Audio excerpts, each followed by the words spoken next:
just wait maybe for a moment or two and see if anyone else comes in. And we're waiting, I believe, for another couple of artists.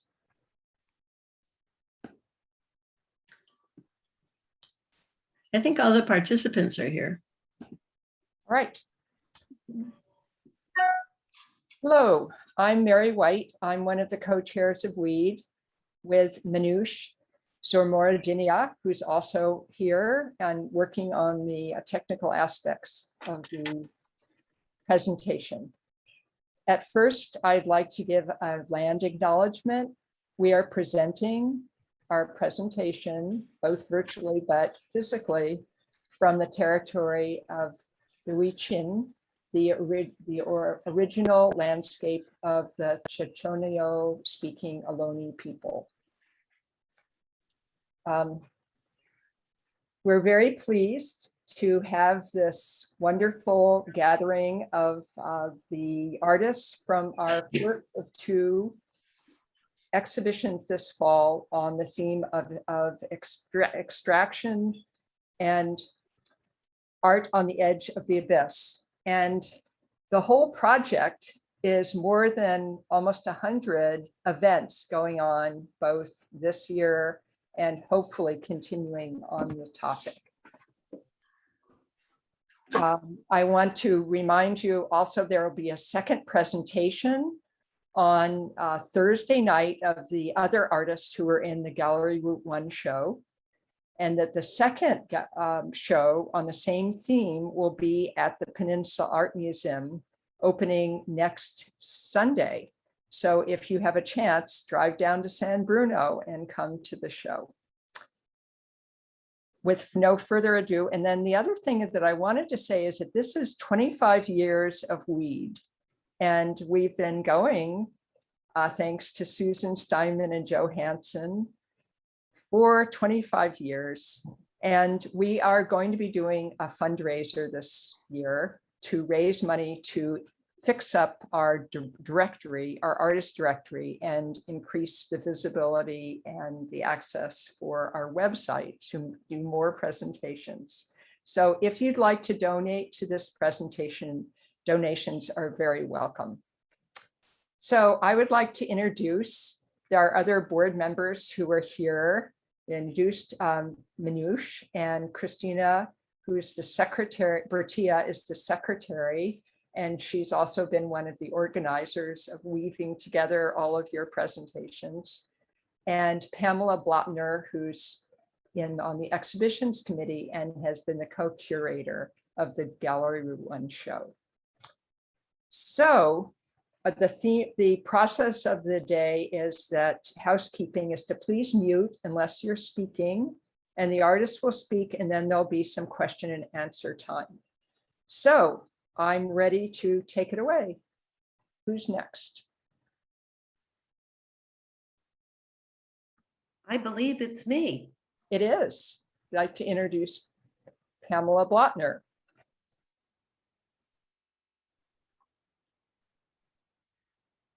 So I have been introduced, yes? Yes. Okay, I am Pamela Blotner, and I am here in Point Reyes, speaking to you from coastal Miwok land. Okay, and it has been a privilege and a great pleasure to work on this exhibition, especially with my co-curator, Tony Littlejohn. In particular, as we were curating, we looked for visually engaging work that would draw the viewer in, but would directly address the devastation that extractive practices are having on our environment. We also hope to find pieces for the exhibition that might posit restorative solutions to the problems they were depicting. We feel that this show accomplishes these goals, but it also sends out a clarion call to us all to work harder to combat environmental catastrophes around the globe.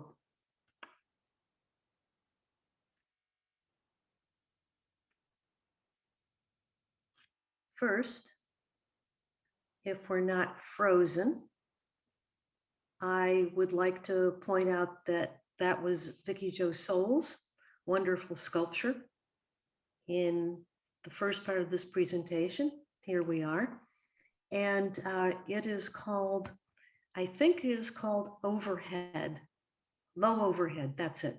Okay. And to the right, we see Nancy Peluso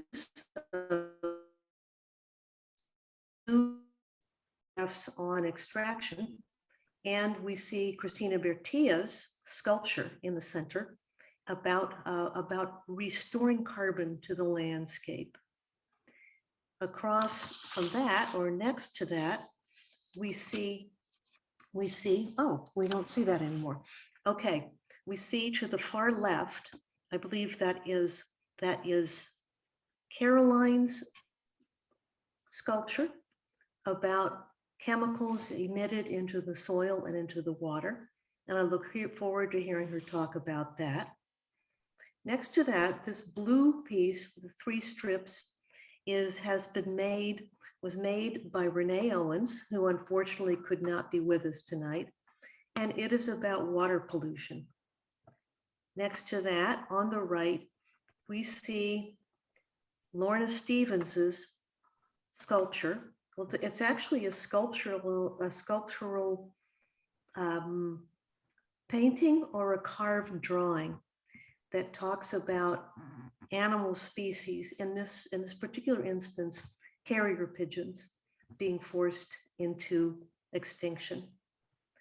To the far right, we have Mee Preckler's photograph, large photograph of herself working on a project she's been engaged in for the past 20 years. It's called A Conversation with the Gravel Pit. And this has been a restoration at I Park in Connecticut of a layer of earth, of land that was dug out to find gravel. We move to the left with a drawing, a very nice drawing. Nice is pretty meaningless, but it is a drawing, a colored pencil drawing by Jane Scafty. And it talks about, again, the environmental devastation. And we have an elephant representing all species being crushed. To the right of that, we are going to see the 3 sculptures, the 3 paintings on the wall that were made by, and I do not find her name here. She's not presenting. And to move to the bottom slide, there is, okay. To move into the next chamber, we have another piece by Jane Scafty, which is about an oil spill. That's on the far left. We have 2 of Andree Thompson's pieces, a drawing on the top, and it is about species being stated. We have one of her sculptures beneath, a collection of ceramic bones. On the wall, we see Judith Selby Lang's hanging sculptures that are about ocean pollution and harm. Moving down, we see Lorna's sculpture once more. And then in the background, we see a photograph by, I believe, I'm not really sure because she's not here with us tonight. And neither is Tammy West, the piece that we see in the center, nor Bambi Harmon. And now I believe we will go on and hear from the artists.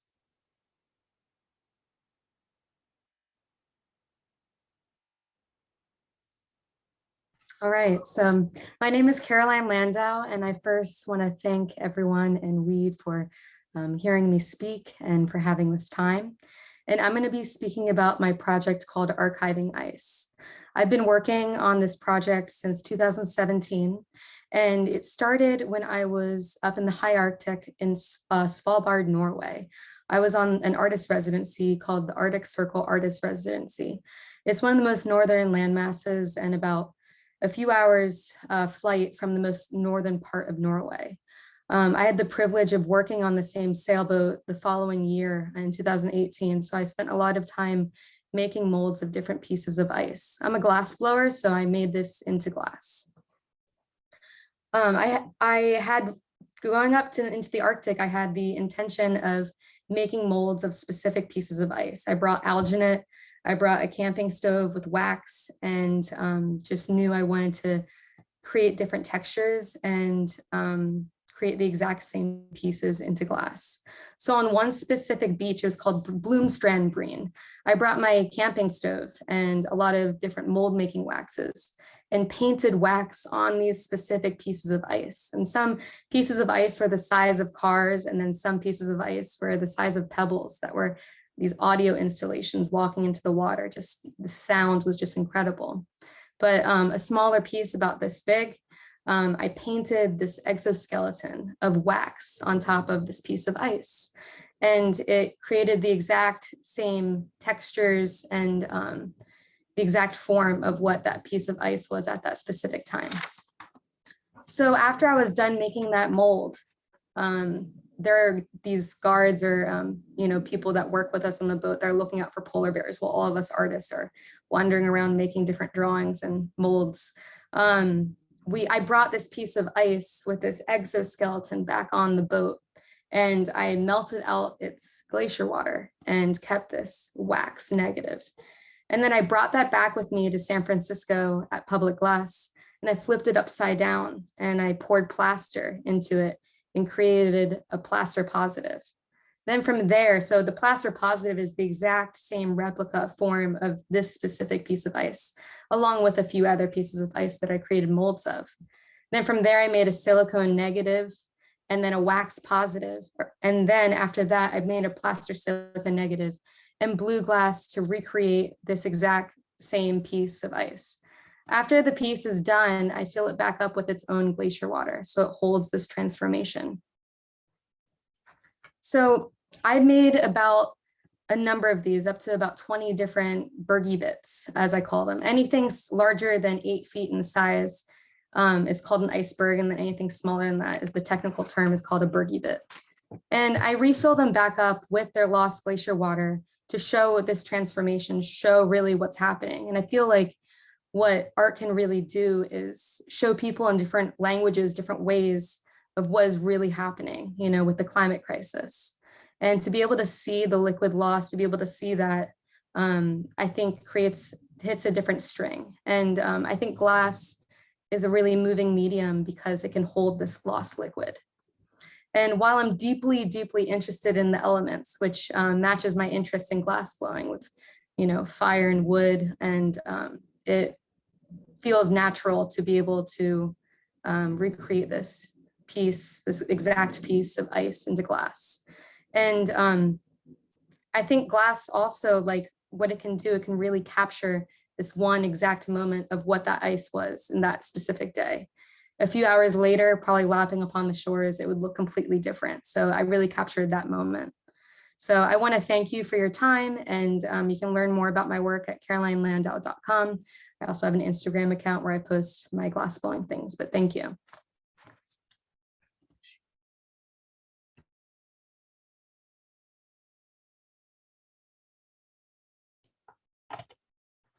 Hi, I'm Linda MacDonald, and I wanted to thank Weed for doing all the work and organizing to have this show.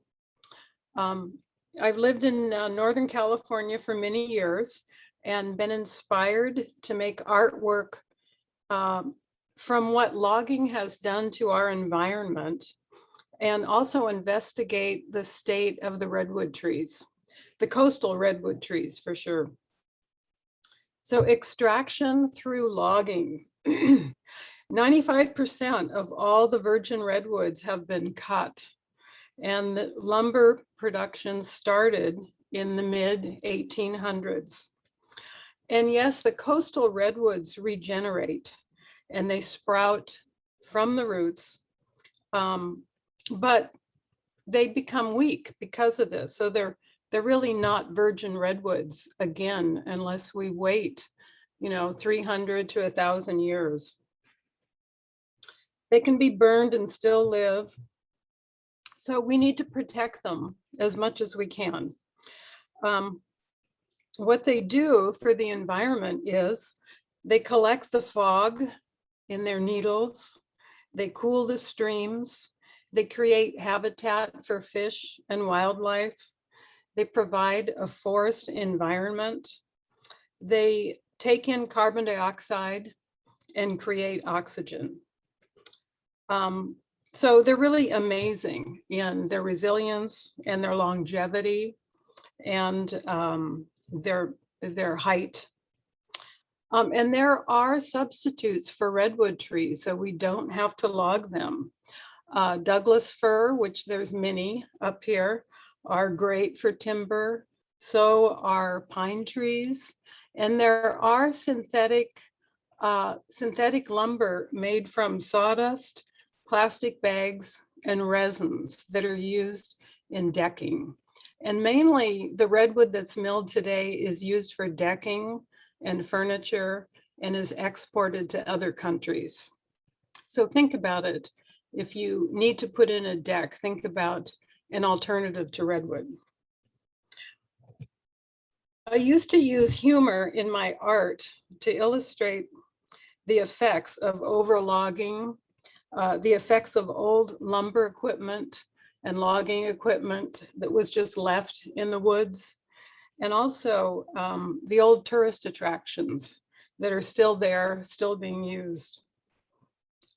Now I like to use beauty and to illustrate the qualities of the trees, the interiors, and I hope that will draw people to look more at the watercolors and try to understand what is going on in these. This one is called Look Up, In and Out, and it's on 22 by 30 inch arches hot press paper. And it's from a redwood tree at Grizzly Creek State Park in southern Humboldt in Cheatham Grove. And this is the site that was used to film the Moon of Endor scenes in Star Wars, Return of the Jedi. Now, when I first saw that movie, I was trying to figure out what redwood grove they used when they had all those sort of those flying, I can't remember what they were called. And I thought it must have been Redwood National Park. But I was surprised to find out it's this small grove, and through all of their tricks in movie making, they made it look like it just went on for miles. It's not the easiest grove to find, but if you go there to that state park, they will help you to find it. But I felt, how do I paint a redwood tree? It's such a classic image, and how can I do it justice? So, you can't really paint something that's 300 feet tall and put it on a 30-inch piece of paper and feel very good about that. So I go to a grove and I walk around, photograph everything that looks interesting, and go inside the ones that I can. And the shapes are just amazing. I mean, it's really sculpture growing right there. And looking around at the openings are just really, really gorgeous. But I feel like if you're standing and you're looking up and you see this sort of star, that's the center, that's the beginning of the tree that's right above you that goes up. So, and each one inside is very different, but it shows this incredible sort of resiliency of the tree, that it's still alive and still growing. And of course, we know what's going on right now up in the sequoias. So we're hoping that that will change. And could somebody go back to the other one, the first slide? Yeah, thank you. Okay, this is called Breakthrough, and it's a tree in Calaveras Big Trees State Park. And it was split in half like this. And both of these trees have, you can see the leaves and the little branches coming out. So they're still going strong, even though they've been damaged so much. Restore, replant, regenerate. From these watercolors, and also I create large oil paintings, I want people to be inspired to visit trees, to find their own trees that move them, to realize how important they are to our environment, and to work to protect, plant, and to nurture our redwoods, coast and sequoia redwoods. So my advice, or hope for people, is that they read a book called The Wild Trees by Richard Preston. And this is a story about a group of people who tried to find the tallest redwood trees, the coastal redwood trees. And they didn't know each other, but they all sort of met, and they learned to climb into the canopy of the trees and created these special ways of moving around, and found all these little areas of growth up there that nobody knew anything about. They really thought that nothing was happening up there, but there's salamanders and huckleberries and all sorts of things. I guess my time's up. Also join Save Our Redwoods League and Sierra Club and other groups, and try to visit all the state and national parks that you can, and take a walk in the woods, please. Thank you.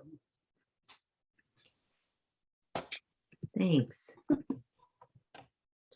Hi, everybody. Thank you for coming. My name is Nancy Peluso. I'm not an artist, but I've been using photos as part of my research for a long time.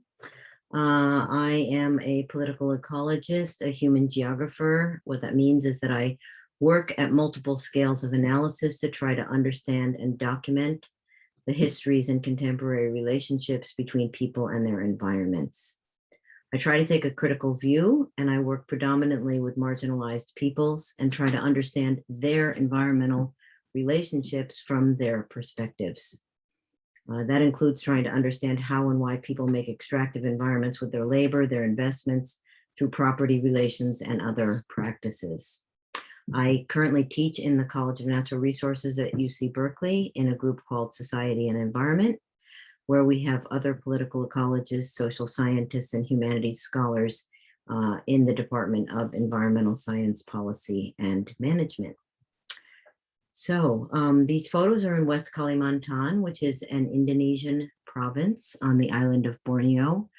I've conducted research in and around this particular site since 1990, working with resource-dependent communities in and around forests, agriculture, plantations, and mines. Nearly 2 million Indonesian people are known to be engaged in some kind of small-scale mining, whether it's for gold or rare minerals or manganese or coal. And the environmental impacts and other threats to human and other forms of life are huge.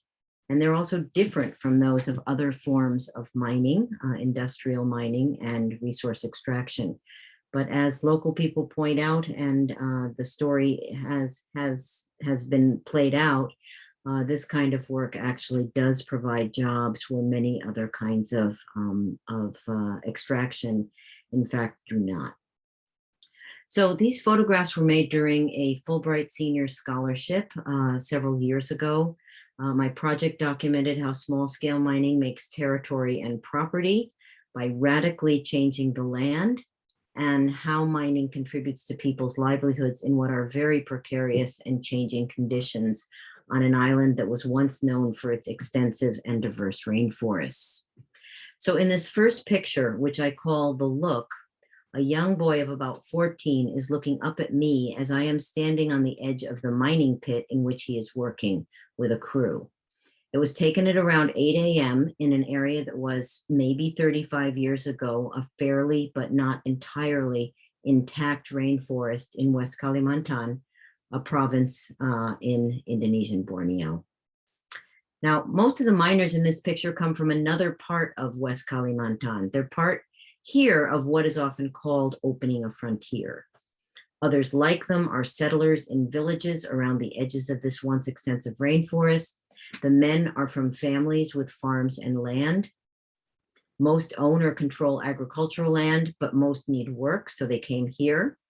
Work at home where they live is mostly in rubber and oil palm plantations, which have largely gobbled up control of their land. There's also gold mining in their home areas, but the access fees, the fees that they have to pay to usually kind of gangster types to be able to do mining in the spaces that are used for mining are very high. And most people are unwilling or unable to pay those kinds of fees. Let's see. Okay, so let's see. I just lost my place looking at the looking at the chat. There is getting distracting. So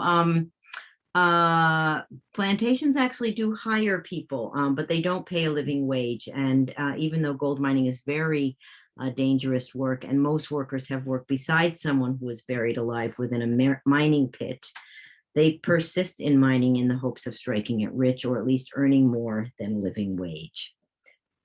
So I'm interested in what you might imagine is behind the look of the first young man who showed up one day in that mining site, and he was looking for work.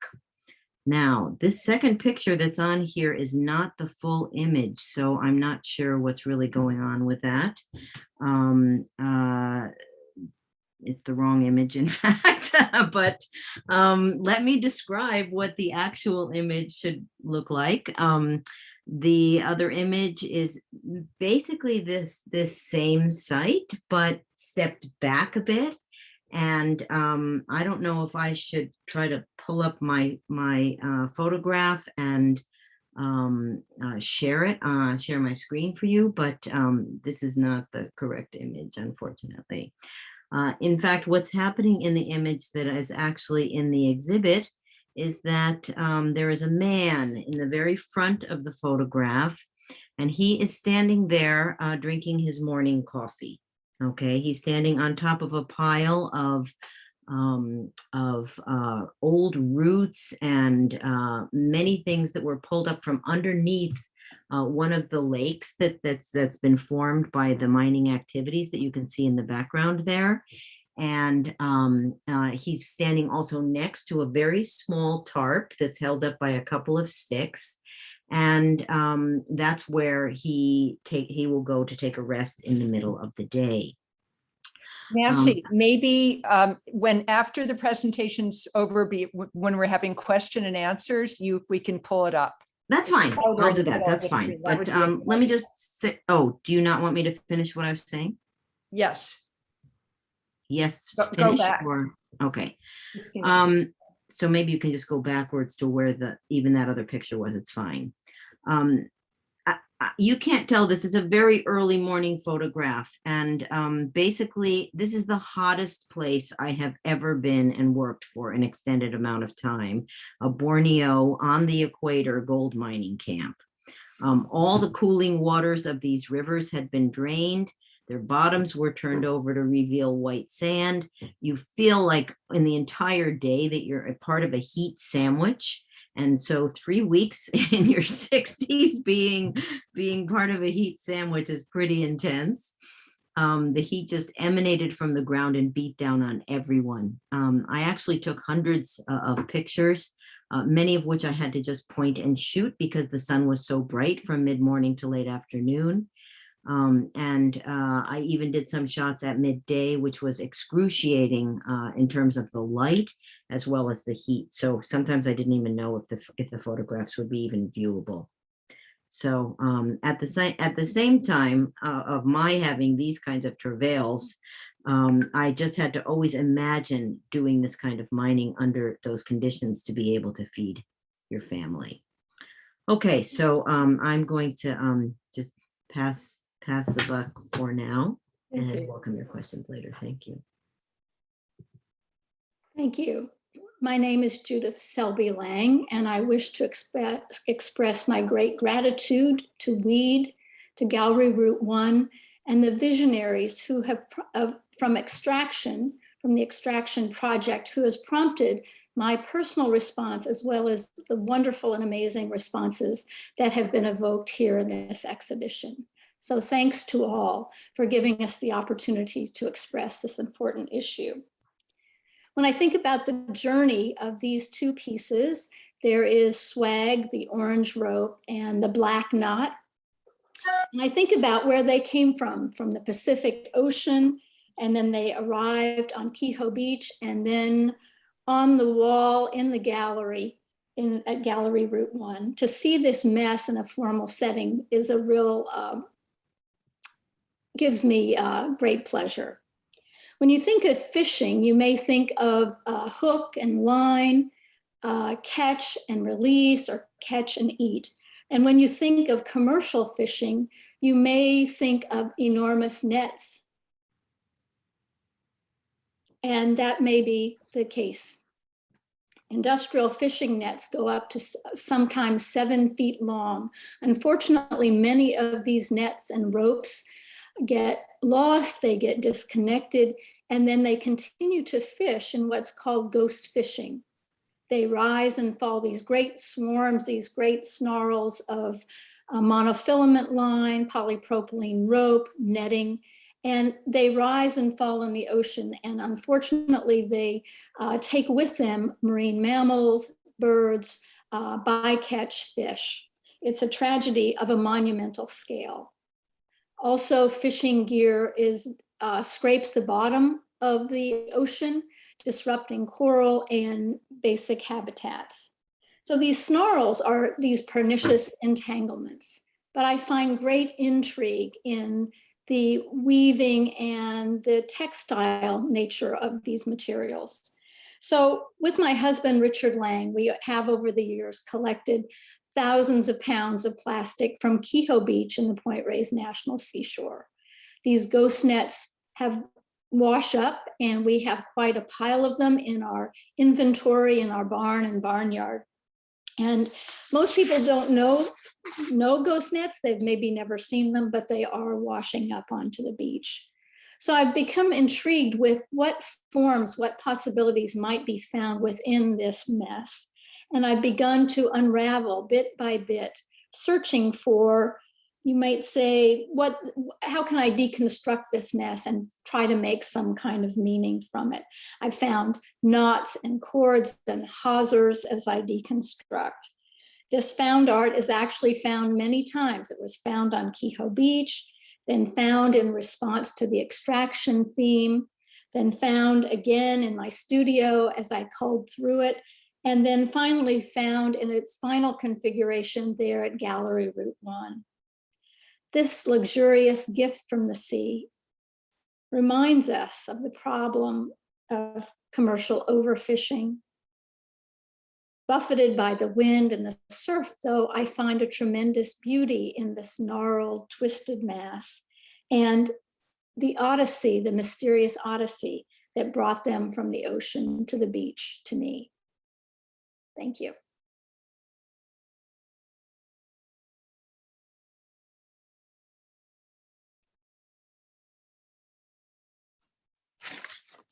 Hi, my name is Vickie Jo Sowell. Oh, we going to the next person yet?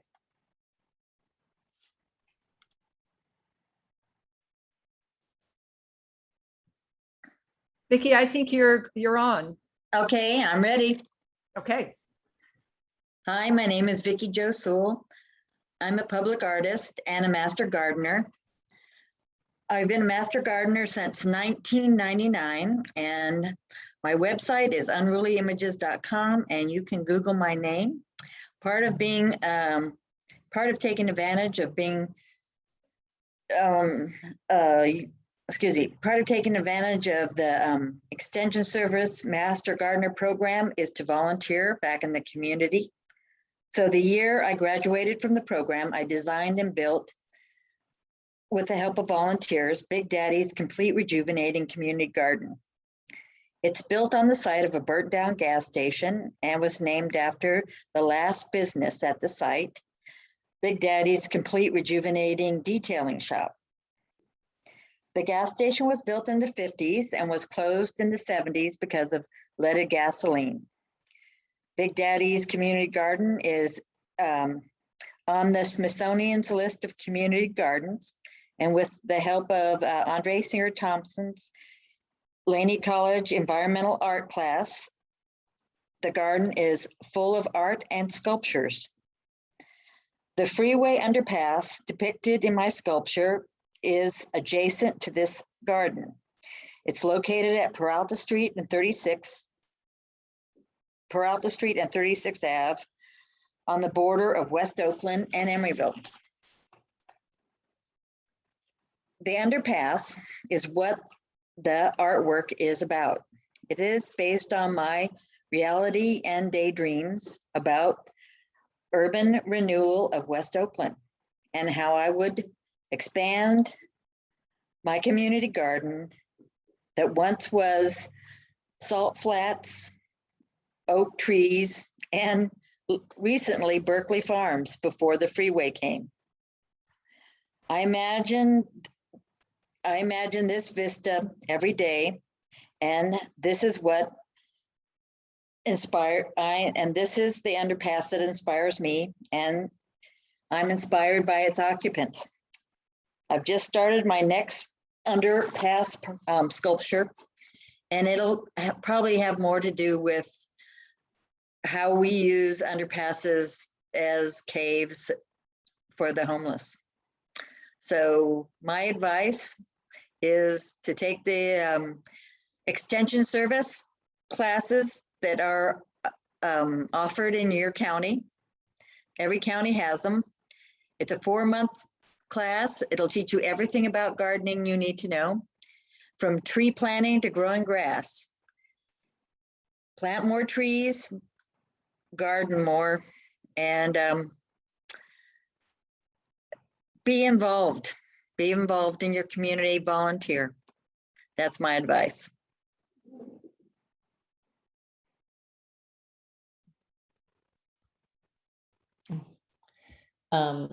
Hello, my name is Lorna Stevens, and I'd like to thank Weed and Gallery Route 1 for all they've done to make this event happen. I'm impressed with the show and the work in it. Actually, this picture is an earlier version of the piece that's in the show, but both have the same theme. The piece, entitled Birdshot, pays homage to the passenger pigeon.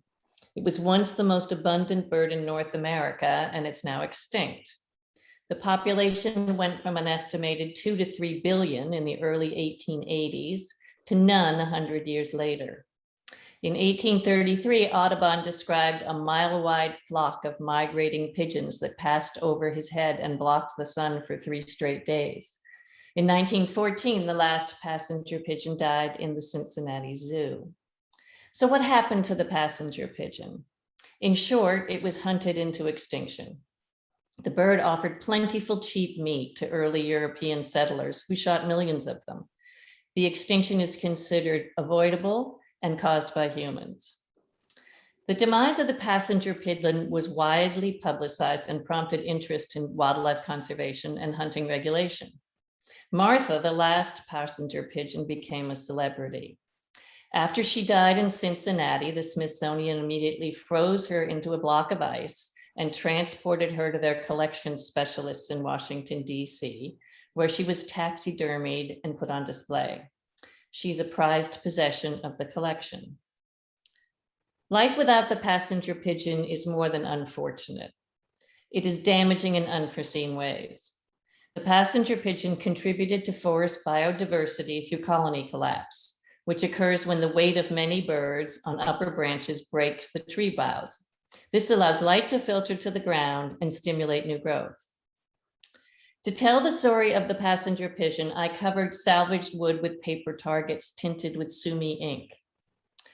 After this version, I carved actually birds into the wood. This version I felt was a little too tame to tell the story of the passenger pigeon. So I carved rather distressed and angry birds into the wood to get across the idea of really what happened to them, which is the terror of mass shooting. The title birdshot refers to the gunshot ammunition designed to hunt birds in the world. I've been interested in visually representing the passenger pigeon extinction for some time. In 2016, I created the clay pigeon passenger pigeons, a series of bird-like forms salvaged from clay pigeon shards from the Santa Clara Field Sports Park shooting range. The piece was exhibited at Gallery Route 1 in 2016 and will be exhibited in Art on the Edge 2 at the Peninsula Museum of Art beginning in October. And I don't know how well you can see, but this is what they look like. Thank you for your interest in my work.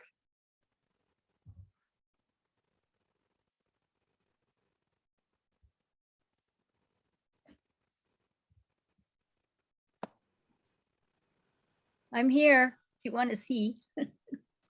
Hello, can you hear me? Andree, we can hear you.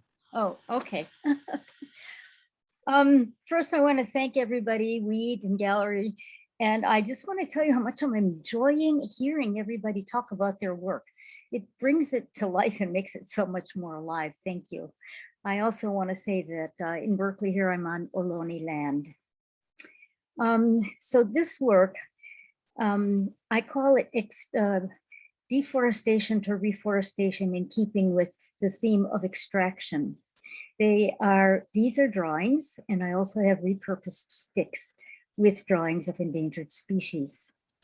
In keeping with the theme of this show, my work is about the extraction of trees and the horrors of deforestation.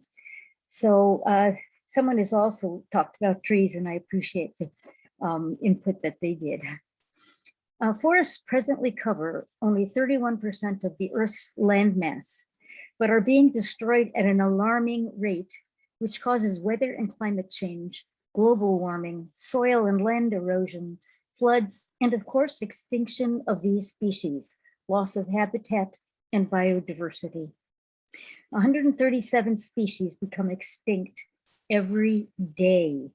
50,000 are endangered every year. Trees sequester carbon dioxide and emit oxygen, as we've already been told today. It is the most effective filtration system in the world that creates clean air for us to breathe. The Amazon rainforest is called the lungs of the planet, but since 1970, 17% of it is already gone. Predictions are that if this figure reaches 20 or 25%, there will be total ecosystem collapse. The main causes for deforestation are growing palm and soy oil, illegal logging, which is up to 90% in some countries, agriculture, cattle ranches, which also cause dangerous methane gas, housing and factories, and wildfires. But there is hope.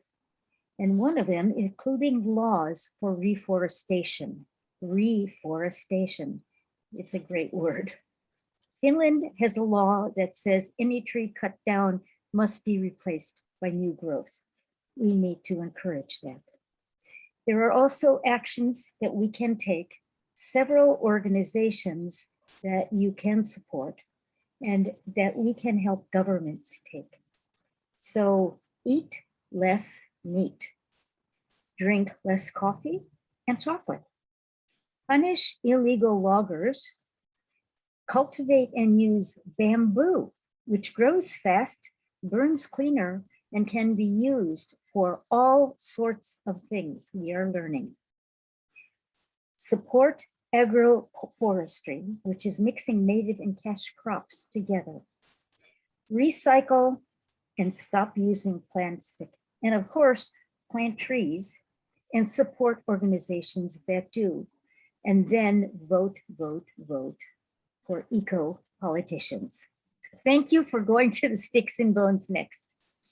These sticks and bones are part of a long personal history based on my family experience in the Holocaust, where most of my father's family perished. After a trip to Hungary 45 years ago in search of relatives, I made survivor sculptures for those who perished, but made many more for those who survived that I met, culminating in a show at the Judah Magnus Museum in 1999. And since then, much of my work has been dedicated to individual and community resilient survival, which eventually led to my working with such issues and founding Eco Art Matters at Laney College. I just retired, but it is still being taught by Sharon Siskin, and now Rochela Minush Zomorodinia is taking my place. Join the class. As part of the 1991 Judah Magnus show, these porcelain castings of sticks and bones supported the names of my family members, and they became sticks and bones of my ancestors. A few months ago, I came upon them in storage. I decided to repurpose them by layering their already loaded content with drawings of endangered species and then adding symbolic images of my own burnt hair, which I call ghost drawings from the other side. Because of the theme here of restoration and regeneration, I felt that these works belonged in the show. I believe we all have an innate force to reach for health and survival. The miracle for me from all of this work is that we can and do survive severe trauma with love and compassion intact as resilient survival. Thank you.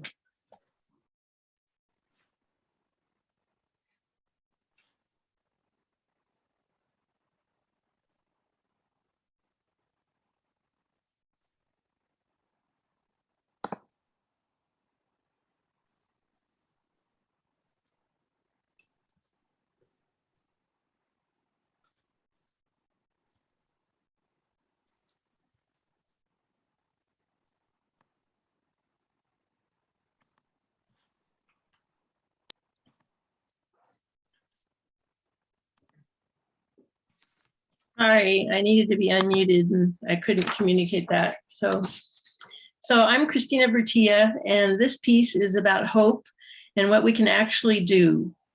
It's titled Calling All Carbon Home to the Soil Where It Used to Be. It's meant to feel like an antenna that is literally broadcasting to the carbon that's out there in the atmosphere in the form of CO2 to come home to the soil where it belongs. When we started plowing and leaving fields bare to fallow, we called it, tons of carbon off-gassed into the atmosphere. Besides continuing to release carbon, now industrial agriculture practices like use of herbicides, pesticides, synthetic fertilizers also decimate any microbial life left in the soil. So we've ended up with lots of compacted, lifeless dirt that can't absorb water. So we have flooding and erosion and topsoil loss. So our task now is to draw down the excess CO2 from the atmosphere by transforming industrial agriculture into regenerative agriculture. We need to return to nature's technology of abundance. Plants evolved to flourish with the help of microbes, so we need to restore microbial life to the soil. To do that, we need to stop allowing plants to become lazy, fast food, junk fertilizer addicts. So they go back to work producing exudates to feed the microbes. Here's how it works. Plants take in carbon from carbon dioxide and create carbohydrates. Some of those carbohydrates they pump into their roots to barter with microbes. Now, why on earth would they do that? Well, because the microbes in exchange bring water and nutrients to them to trade for those exudates. There's this amazing, incredibly beautiful system of carbon exchange taking place right under our feet, and we're only beginning to learn about it. Some people call it carbonomics. And some scientists say that the roots even tailor the exudates to attract specific microbes who will bring very specific nutrients. So the result of this partnership between microbes and plants is that plants get exactly what they need to be optimally healthy and nutritious. The other really beautiful thing that happens is that microbes can sequester the carbon that they're receiving through the exudates into stable forms that persist in the soil over time. This is what we need to have happen to get the carbon dioxide out of the atmosphere. So these microbes create humus, and a particular one, the arbuscular mycorrhizal fungi, which occurs pretty much everywhere in the world, can create a substance called glomalin. We only discovered glomalin in 1995. It's a gooey protein that protects their hyphae, but it also aggregates the soil into particles that have air spaces between them. So essentially, the glomalin helps the soil to become a soil carbon sponge. What that means is that the carbon in the soil increases the soil's water holding capacity exponentially, resulting in less need for irrigation and allowing water to infiltrate deep and recharge aquifers. In order to keep these soil microbes happy, regenerative ag emphasizes practices like minimum disturbance of the soil, keeping living plant roots in the soil at all times to be feeding the microbes with exudates, and minimizing chemical interference by use of, fertilizers. So a thriving soil economy produces healthy, nutritious plants, which lead to healthy, well-nourished people and a healthier climate. So this piece basically is about healing soil, healing plants, healing people, and ultimately healing the climate through regenerative agriculture that extracts carbon from the air and stores it in living soil. So thank you very much. I'm delighted to have this piece in the show. And I love what it's about. So now we can proceed to having discussion. I'm going to stop screen share. And if anybody has a question they would like to ask anyone else in the group, I have a heart, let's see. There we go. So a little housekeeping on, so wonderful, wonderful presentations. Thank you, everyone. Thank you, all the artists. We have 10 minutes for questions and comments. And I did notice, I don't want to put them on the spot, but I did notice that Sam Peltz, who's the organizer for the extraction project, is actually in our audience. And maybe if he's interested, would like to say a few words. But are there questions? Who has a question? Catherine Sheen has a question. You can unmute yourself. Yes, thank you. This is for Andree, I guess your name is. So you did the redwood trees? Whoever did the photos of the redwood trees? Yeah, I did. You did. Oh, you did. Great. So when I've been in forests and I look, I don't know that I've wandered into the redwood trees, but they've always looked to me to be kind of dark and red. So were those really the colors that you could see inside the trees? I would, when you take a picture with your camera, you have to have your flash on. Right. And so then when it's printed out, yeah, there are many more grays, but there is a lot of color in there. So I sort of go with what's there and really sort of start to go in my own way with the colors. So it's an artistic license for sure. Of course, right. I just thought, well, maybe I'm just not seeing it. But thank you. Oh, sure. You're welcome. I had a question though. Yes, go ahead. Okay, this is for Judith. When she was talking about ghost nets, what does that mean really? Is it a net that it's not attached to anything, or did it lose itself? Or maybe you could talk about the definition of a ghost net. Yes, thank you. That's a great question. Ghost nets are masses of netting, rope, monofilament that have gotten disconnected from their function as fishing, productive fishing. Mm-hmm. And these enormous weighted snarls float in the ocean and pick up as they are moving around birds and marine mammals, and having unintended consequences of catching bycatch. And so these masses float and sink and float and sink in the ocean, and they're incredibly detrimental. They're called ghost fishing because we don't see them. they're hidden, they're under the water, and only when they rise to the surface and wash ashore do we even know that they exist. But they're also tremendously detrimental to fishing vessels as well. So, and they're called ghost fishing because we can't see them, we don't know them, as we don't know much of the extractive fishing practices that are devastating the ocean. It's all underwater, deep in the sea, so we don't, kind of out of sight, out of mind. Thank you. Thank you. Christina, you had a question that you wanted to ask. Oh, well, I was just wondering if any of the artists have noticed, the theme that they were working on in their particular piece. Had they noticed any improvement in whatever the issue was that they're working on? Like, can they say that things look like they're getting better, or are there any real movements that are moving in the right direction? I'll jump in, Christina. I was surprised to find how many organizations are really working to help plant and save trees. But some of the news is bad. Like in Brazil, they were doing a really good job until the new dictator came in, and then they went back to money, money, money, and now it's going downhill again. So I think one of the discouraging things I learned is that if politics and money play a part, and guess where they don't, it's very hard to create change. And so I highly recommend for everyone to look into the organizations. And one is called Million Trees Project, one's called Green Belt Movement, one is called Backyard Woods, one is called PHS Tree Tenders, one is called Casey Trees. These are organizations that are working to help plant and save trees. And also even locally, there are gardeners helping to restore organic gardens in communities, especially in Oakland and around the Bay Area.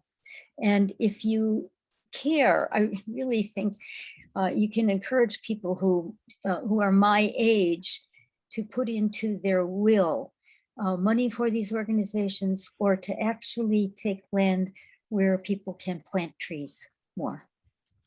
That's the hope. Thank you. Would any other artists like to respond? Judith? Need to unmute. Unmute. I want to give a great shout out to the Extraction Project. There's been an incredible upwelling of interest through probably over 100 exhibitions, an untold number of artists who have made their personal and political responses to this theme. And it's been a powerful year for me personally. I've been able to participate in several of their exhibitions, and it's just evoked a very important response. And I think that they've really started a movement that we all will continue on to work thematically. And so big thanks to the Extraction visionaries. Yes, Sam Peltz is here on our, if he'd like to say a few words, otherwise we won't put you on the spot, but chime in if you'd like. Other questions?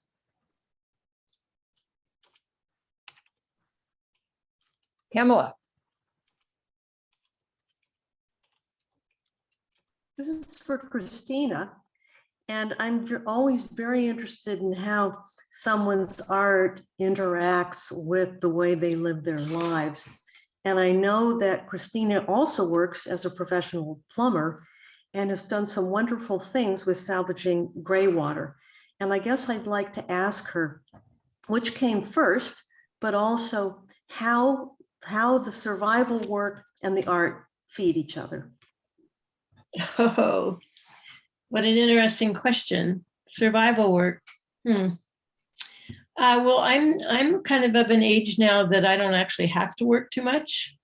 So I do work that I feel is really constructive and beneficial and serves the greater good. So my work teaching people to install gray water systems and rainwater systems, and my work actually installing those systems, I do really because I love to do it. And so just like I love to collect rusty old metal and have it lying around the yard. And then when I get an urge to send a message through art, I go rummaging through my junk that I've accumulated and pick out things that I can put together to, I don't know, to really try to raise consciousness about some issue, which is the way that art is something in my life. It's a tool really to use to kind of try to shake people up about something that I think is important. So I don't know if I'm answering your question, but yeah. Thank you. Oh, All right, yes. folks, I think it's actually 8 o'clock. So we've had a wonderful time. Please come to the next session, which will be Thursday, for the rest of the artists in the exhibit, or some of the other exhibit artists. And then also our Peninsula Museum show will be starting next week. And if you get a chance to go to Gallery Route 1 in Point Reyes, then please do. And also would like to remind you that if you do feel like donating towards WEED, it will go to a good cause. We're working on revamping our artist directory, which needs help. And so we appreciate any donations for this presentation. So thank you very much. And I think we'll just adjourn and give everybody, all the artists, a round of applause. Thank you to everyone for participating. And if maybe Christina, you can take the poster off and we can just, if anybody wants to linger and chat for a few moments, they can. But thank you all. I see some familiar faces. It was so wonderful to hear people talk about their work. It makes it so much more alive. Thank you. And thank all of you for the good work you're doing. Thank you, too. Yes. Now, I'm wondering